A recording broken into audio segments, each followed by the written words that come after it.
Hi guys, Miss Russell again.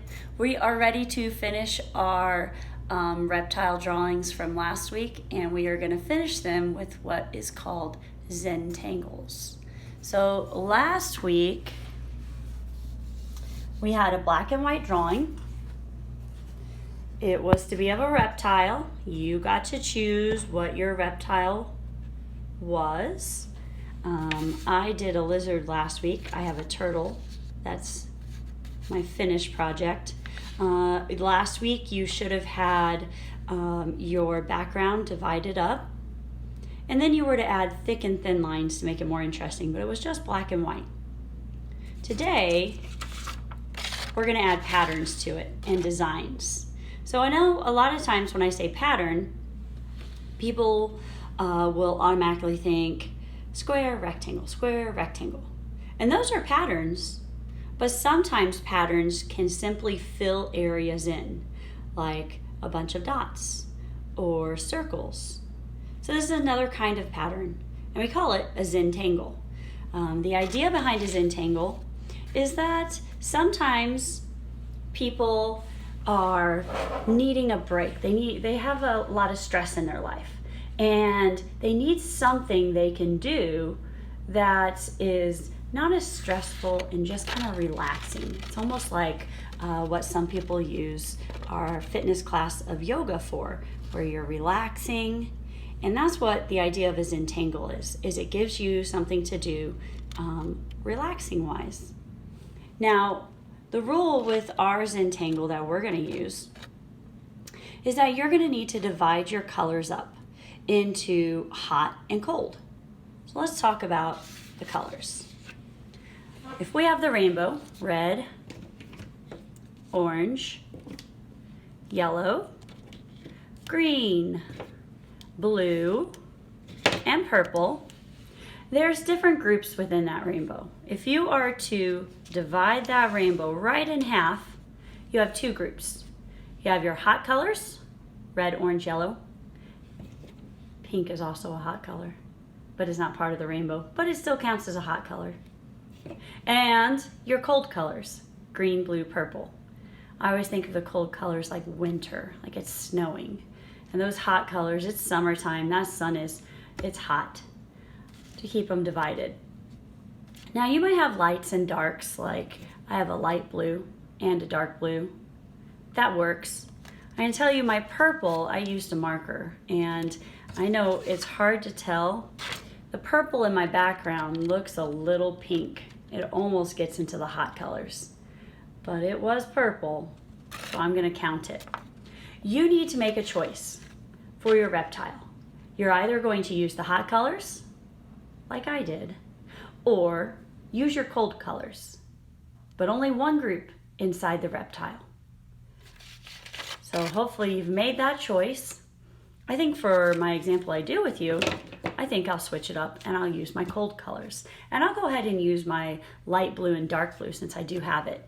Now you can use crayon, colored pencil, you can use pens, or you can use markers. You choose, whatever you have at home.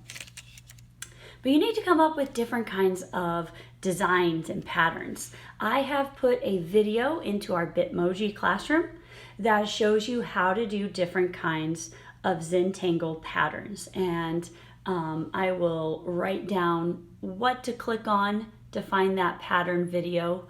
I'll write that in our Google Classroom because I can't remember right now. I kind of think it's linked up to the picture of my giraffe. So anyways, let's look at the head of your reptile. And I want you to think of a pattern or go to that Zentangle video, YouTube video, and practice some. I chose dots for this particular one. I don't know. Maybe you want to do crisscrosses instead or little dash lines. I think for my example, I'm going to choose my light blue. And I think for the head of my turtle, I'm going to make what looks like scales. To make scales, they're kind of like little U's. And they fill in this space. And then I'm going to come with another row, and it's kind of offset.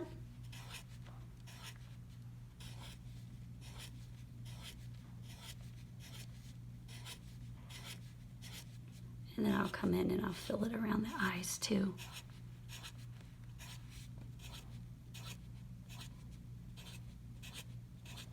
So I filled it in using scales. You could even add more interest to your scales, like on my, let's see, pull my other example that other classes were doing.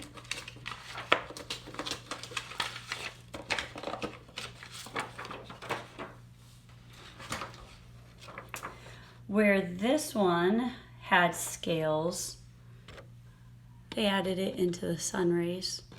There's some different kinds of lines that you could use to fill in.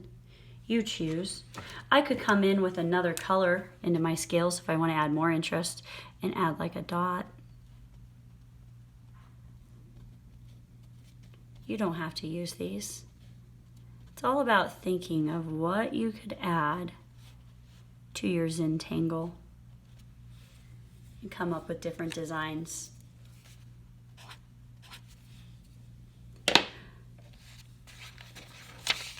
Now I think about maybe what I want to do in the leg of this turtle, and I'll repeat that one in all 4 legs. So on this one, if you look close, I did a swirl and that filled it in. Maybe I'll switch color. I'm gonna use green this time.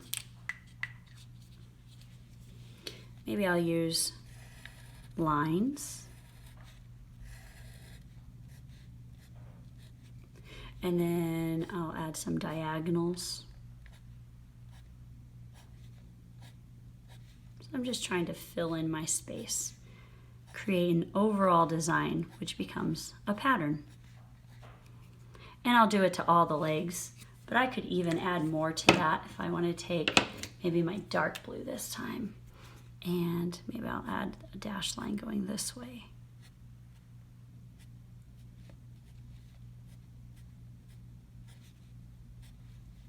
So I would do the same thing in all 4 legs, so they kind of match. And I'll continue using those cold colors to fill in the shell, and then move on to the background. And this one I reversed from my original. My original, I used the cold colors in the background and the hot colors. So I'll switch and use some hot colors out there. You decide what kind of patterns. Here's our kindergarten, 1st grade, 2nd grade example. They're drawing hot and cold diagonally divided papers. But you can see some different kinds of patterns in there. Check out the video on Zentangles, fill your drawing in, and send me your work on Artsonia. There'll be a link on our Google Classroom. I look forward to creating with you guys next week. Bye.